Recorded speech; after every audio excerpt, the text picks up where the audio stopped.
The Forerunners by Benjamin Krem's Master. A Master Speaks, Volume 2, page 181.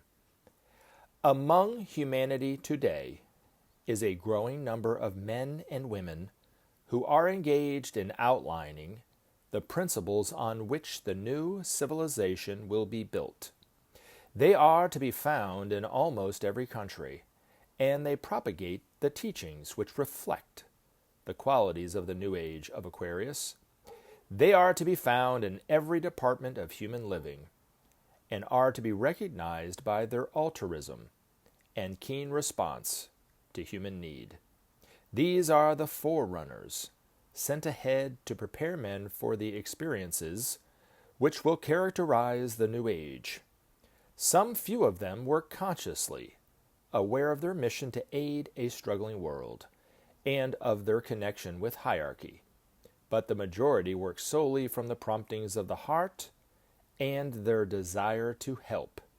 Soon it will be obvious to many that their ideas are being echoed across the world, that a large prepared contingent is at work, voicing aloud the desire of men for change, and the implications for society that this change will inevitably bring.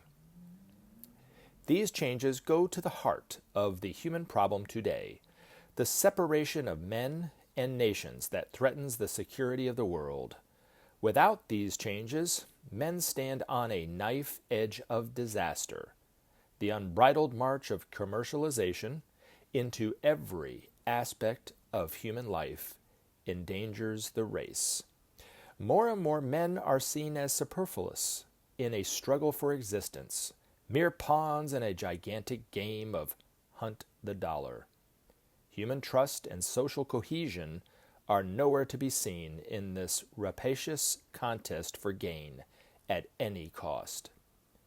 Not for much longer can humanity stand the strain of this struggle, in which men are taking their stand for love or insane greed.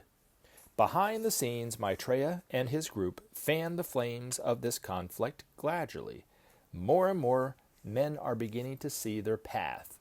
With growing will, they voice aloud their need for change, following the precepts of the men and women of vision who are leading the way.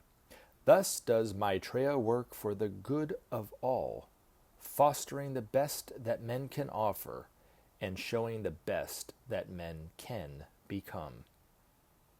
Hierarchy looks benevolently on this momentous struggle for the future of mankind, certain of the outcome, the overcoming of both greed and despair, and the triumph of the human spirit.